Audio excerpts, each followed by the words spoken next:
So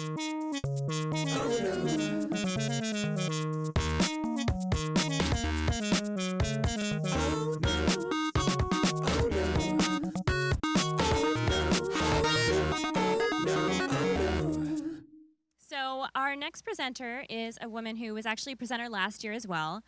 We did have a few familiar faces this year, but everybody, most of them are people that were maybe in a panel last year and did a standalone this year. This woman actually did a standalone presentation last year, but she texted me like a month or two ago and told me an idea that she had for a talk that I was not allowed to say no to due to the laws of my personality. So I had to accept her. I basically put her headshot up like 5 seconds after she texted me, so it was a done deal. I don't want to spoil it, so I'm just going to go ahead and introduce Khoe. Thanks, Jessie. Yay, so exciting. Hi, everyone. Oh, yes, my mic is on. All right, so first, before we get started, if y'all, I've heard you sing, I've seen you draw, you've been amazing. So as a warm-up to start to get you moving, I thought we would do a wave for my Snapchat, if that's okay with you. Starting over there. Are we ready? Ready? All right, go. Yes, are we gonna go back? Yeah. Yeah, oh my God. All right, I already can tell that you're gonna be amazing. So as Jessie said, my name is Khoe. I worked at Apple for a super long time. I'm now directing design and a brand new long-term research group at Khan Academy where we get to work on thinking about learning. So it's really appropriate that I'm here and you get to learn things, and hopefully I get to learn things from you as well. So my talk, because talks seem to need titles, is called The Future Has Hips. You'll find out why. So people who are close to me know that I care a lot about culture. The reason I care about it so much is that I feel like it's this invisible force. It's all around us. It affects our behavior, oftentimes in ways that we don't even really understand. So I think if you design and build things for people, you really need to develop like an appreciation of culture. Plus, it's really, really fun to think about. So the fact that I'm up here speaking and you're sitting and you're mostly being really quiet, that's already a cultural phenomenon, right? And I've got the slides up, the fact that you're not like making noise, or the fact that you made noise earlier, like all of those things are a cultural phenomenon. And the fact that I feel safe speaking to you at all and trying this like kind of experimental thing on you is thanks to the culture that Jessie and Elaine have created here. So I feel really honored to try this on you. This wristband, I don't know if anybody came to WWDC 2013. Do you remember this? So it says, dancing's not in my toolkit. And that's kind of a cultural comment, right? Like, we're at WWDC, we don't dance. Like, maybe they were trying to be ironic. I actually don't know. But, like, really though? Just because we're nerds and we build stuff, what is that? Are we going to let a stereotype tell us what we can do, what we can't do, like what's in our toolkit and what's not? I mean, if I only did the things that a stereotype of me sort of imply that I should do, most of my life I wouldn't have done any of the things that I did. So we're not going to let this stop us, right? Yeah. Okay. So let me find out a little bit about you. How many people here have animated UI? Show of hands. Ooh, that's a lot. Okay. How many people here love dancing? Oh my goodness, I love the enthusiasm. How many people here are terrified of dancing? Okay, this is good. How many people here are terrified of math? How many people here know somebody who is terrified of math? Okay, cool. So I love dancing. I want to dance till the day I die. And I also love inventing, and I want to invent things till the day I die. But I almost never get to talk about the two together. Most of the time it's been like dance life, work and invention life, neither of the two shall meet until today. So, I'm not the first person that's tried to do this. One of my heroes, Seymour Papert. Who here has heard of Seymour Papert? Okay, all right. So for those of you who haven't heard of Seymour Papert, this might look familiar to you. This is Logo. You may have heard of, who's heard of Lego Mindstorms? Yes, everyone. Okay, cool. So the Lego Mindstorms was inspired by a bunch of Seymour Papert's work that he'd been doing in the 60s and 70s around learning and really allowing children to experience the power of mathematics, not have it be this like rote thing. I mean, all of you have made things move, which means that you've had to understand a little bit about the mathematics of motion and physics. This video, I got this off YouTube. It's actually a kid explaining this. It's adorable. Logo also gave rise and inspired a bunch of other programming languages like processing. Anybody use processing? It's really fun. If you're scared of coding and you haven't coded yet, processing is a really fun place to start. But something that a lot of people, if they do hear about Seymour Papert, they hear about Logo, they hear about the book he wrote called Mindstorms, that's about children inventing things and playing with math and computers. But they don't know that in 1975, he also proposed that learning math feel a lot more like this. So this is footage of the inside of Samba schools in Rio de Janeiro, which I've been so lucky to actually have been in the middle. And what's unique about these schools is that people come together from all different levels of experience and knowledge. So there might be master dancers, and there might be novice dancers, and they all come together around dance specifically to enjoy it. It's not separated out, and it may look like chaos, but there's a lot of learning going on, as well as a lot of other human needs like community and nurturing and whatnot. And Papert's argument was that there's no reason for math education to not feel more like this, because there are people who deeply understand math and find it fun, and there's people who are terrified of it, and there's people who love dancing and find it fun, and there's people that are terrified of it. So like, what really is the difference? But let's talk about the hips. I think a lot of the times people are like, well, but dance is fun and math is not.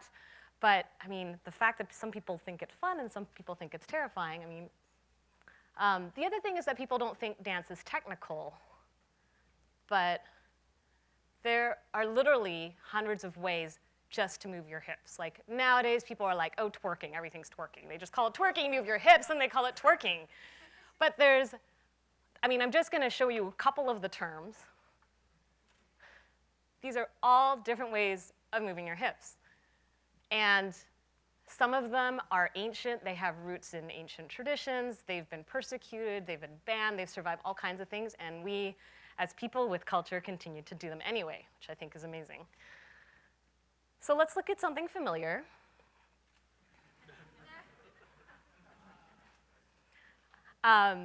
So I've heard people call this the hula dance, which kind of bugged me a little because it's not hula, and I think what they were probably thinking about is this, which is also not hula. Or this, which is also not hula. Those were all examples of what's called Tahitian dance. Hula is specifically from the islands of Hawaii, which is almost the same distance as there is between San Francisco and New York, except that they're two different countries with two different cultures with a big ocean between them. So the way that hula actually looked traditionally was a lot more like this. Every movement is paired with a movement in nature. When we do this movement with the wehe, in which you step and open the knees really quickly, that entices the earth to crack open. The hands are the wind. The feet mimic the heartbeat. It pounds on the earth to entice her. When you gyrate your hips in nice full circles, that places cycles above you and below you to happen. So hula was banned around the 1820s when the missionaries arrived in Hawaii. So some of the movements that you were seeing in that footage are over 200 years old. And they're still going on today, despite the fact that they were banned, alongside Hawaiian language in public institutions and surfing. Who knew surfing was banned? Surfing was banned too. So at the end of all of it and the cultural appropriation that happened with Hollywood earlier in the century, it was like experienced a renaissance sometime, I guess it was mostly in the 1970s. and it came out looking more like this form. So the previous form was called Kahiko, and this form is called Awana. So you can see the movement is pretty different, but it's still nothing like Tahitian, yeah? Okay. So it gives you some idea. All right. But let's talk a little bit about how you're built, because you're watching all these people move. And I feel like oftentimes we're staring at screens, we're looking at each other, and we're in possession of these amazing feats of engineering that are our skeletal and muscular systems, like just the way that we're held together. Anybody that's obviously animated a person or a character has probably had to study this. But for anyone who hasn't, I mean, when we're speaking about the hips, you can see how the entire upper portion of the body is resting on it. The other thing that's kind of amazing is that the body is actually held together in a structure that's called a tensegrity, which is why I brought this thing. This is a tensegrity. So you can kind of see how all these different sticks are held together sort of by tension and compression. They're not actually touching each other, but yet it still sort of forms a structure. That's kind of how we're held together. And if you zoom in here, you can see even more closely how the entire upper body is resting on the pelvic bone. That's around 60% of your body weight that's resting on this like one bone that oftentimes is a taboo. Like we don't want to talk about it because of the hips. We're not supposed to talk about it. But like without those, you're pretty like badly off, yeah? So, so as Confucius said, I hear and I forget, I see and I remember and I do and I understand. So, everybody up.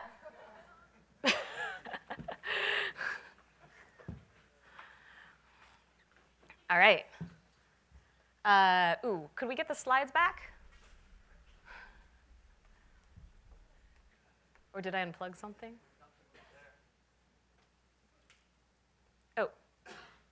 Oh, there's one slide up. Okay, sorry, I couldn't see that. All right. Okay, so what I want everybody to do is put their hands on their hips. Oh, actually, before you do that, let's do this. Make sure that you're not too close to anybody else. Spread out a little bit. Don't worry, we're dimming the lights. We're not filming. It's okay. Nobody's looking at you. Everybody look up here. Don't look at each other. Yeah? Cool. All right, so we're going to put our hands on our hips. So you can kind of feel, depending on your body type, this is going to be a little bit different on everybody, but you can kind of feel a bone here, yeah? So that's the ilium. That's kind of this top part that you're seeing. Let me just put some dots up. So where those green dots are, that's what you're feeling there. If you kind of move a little bit down and kind of pick up your legs and move them a little bit, especially if you sort of turn your knees in and out, kind of keep your hands on the outside of your waist, you're going to feel another bone there. So that is called the greater trochanter, and that's below the ilium on your hip bone. And it's a little confusing because when we talk about hips, there's these 2 points. The place where it bends isn't the place where you put your hands when you say put your hands on your hips. So it can be kind of confusing. Anyway, so now that we have that, you can also see that the joints are not up here. They're not on the inside. They're on the outside. So when you think about torque, right, that's like going to be better for torque. Torque. And you can kind of see how the force heads kind of out. The way that the bone hangs from those joints kind of goes out, and then it goes down. I know it might be a little bit hard to see because it's a bit low on the slide. Okay, but we're going to, like any good mathematician, we're going to abstract.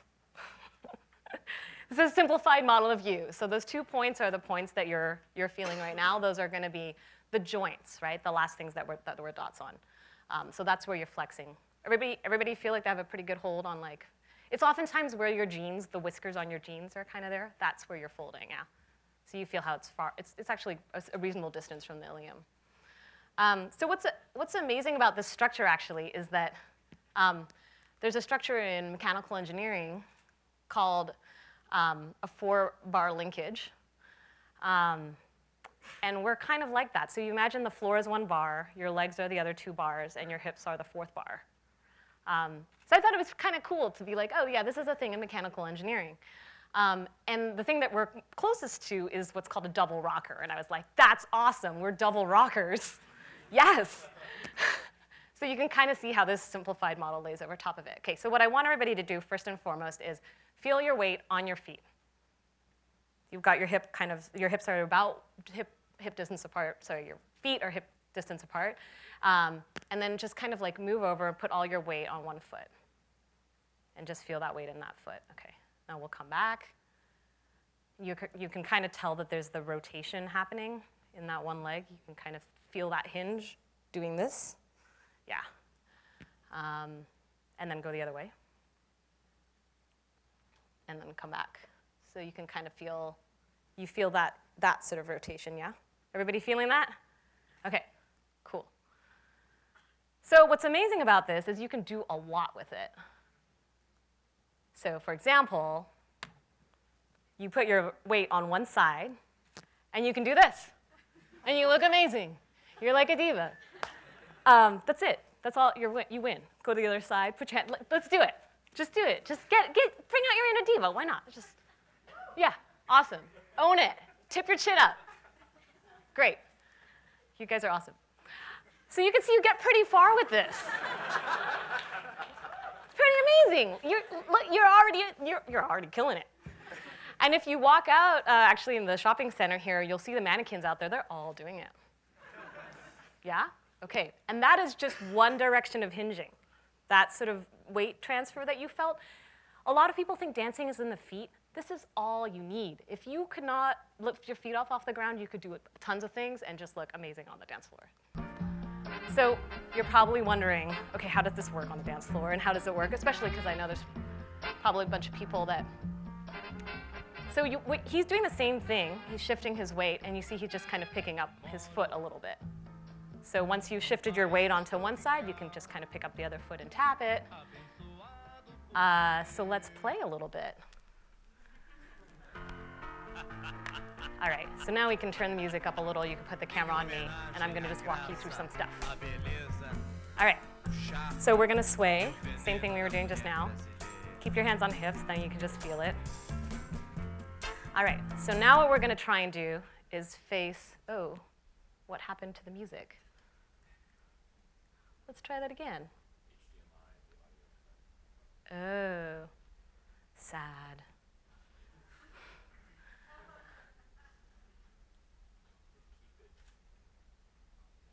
Was that on purpose? We're working on it. Okay. Well, in the meantime, so the other thing you can do is as you rock to one side, face that side. So kind of pretend that you're going to go that way, say to your right, and then turn the other way and face to your left. So now you can just sway into it. There you go. Or you can reverse it so you turn your back the direction you're going. So you're going to back up and then turn, back up, and then turn. Hey, and if anybody studied combinatorics, you can tell this is going to lead to infinite combinations of things you can do, right?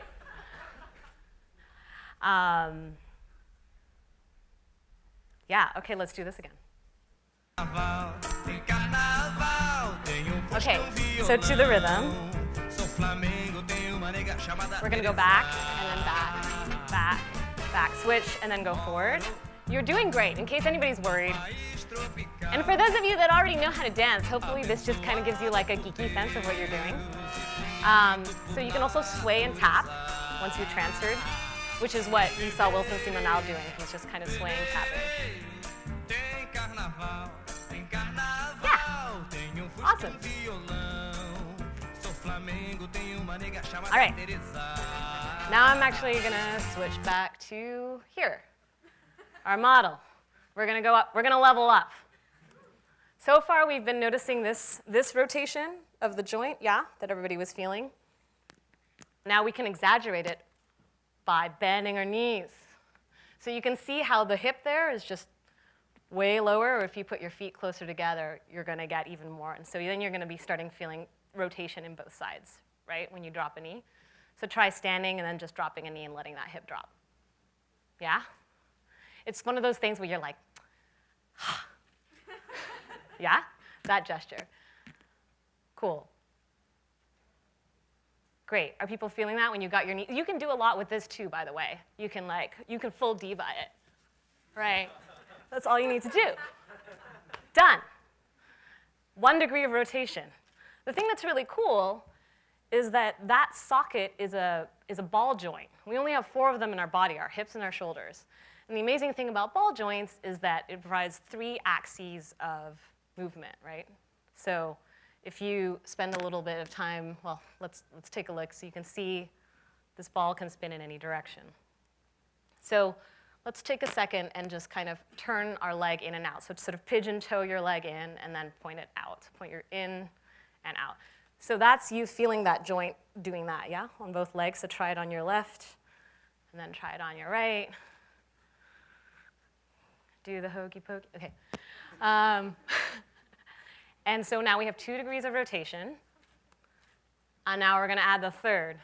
So this one, you can see the front view and the side view. This is kind of tilting under, and this one is pretty much impossible if you try and do it with your knees straight.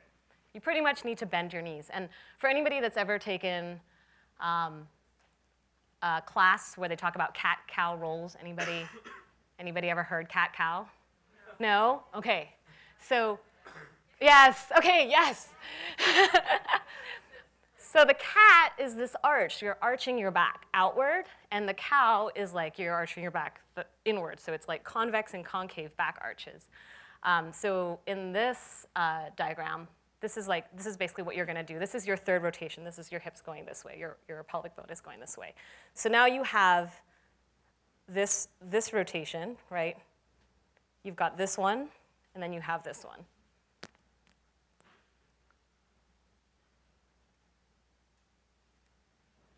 All right, so now we're going to play with this even more. All right, bend your knees, and we're going to do a little bit more. We're going to first bend your left knee and let your right hip pop up, and bend your right knee and let your left hip pop up. So we're going to go right, left, right, left. You can see how this would be impossible if you didn't bend your knees, yeah? Okay, let's like come forward, and come back. And if you want to get into it, you can put your shoulders into it. All right. All right, now we're going to do the swing under. So you're going to do your cat, you're going to do your kitty arch, and then you're going to do your cow. Yeah? So now we're going to go left, back, right, forward. Left, back, right, forward. And then you're going to join them all together, which I've made a little visualization of. You can follow the dot.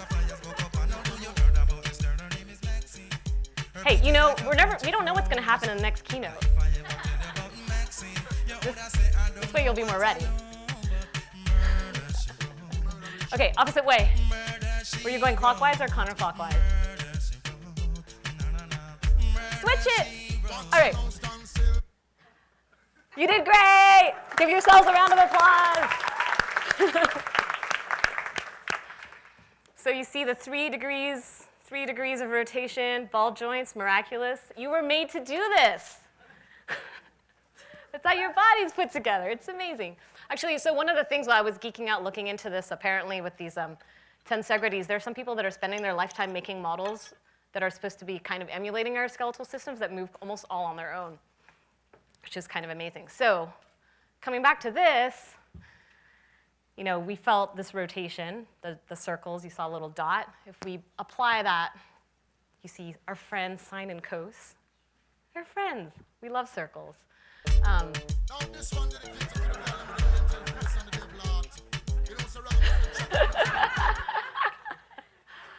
Anyway, so I think it's interesting to think about the fact that there are dance moves that have been around for 200 years, possibly more. We're all going to build software, will go away one day, and probably the software that we're making is going to die long before some of these dance moves. So my question is, what would we build if we sort of thought longer term? I mean, I know that it's kind of a luxury to be able to think long term, but if we do have the luxury, I do wonder the kinds of things that could be possible. I feel super lucky because I get to work on long-term research and empower learners at the Khan Academy. My hope is that Helping to empower more people to empower themselves through curiosity, learning, and play is an investment in the future. And hopefully we'll have more people that are inventing critical thinkers that are imaginative like yourselves. And who knows, maybe if we make math feel like a samba school, we might have even more problem solvers in the future. So some words to leave you with. This is one of my favorite expressions in Spanish. It says, lo bailado nadie te lo quite, which means that which you've danced no one can ever take away. So whatever you experience in life, it's yours forever, including this. So congratulations.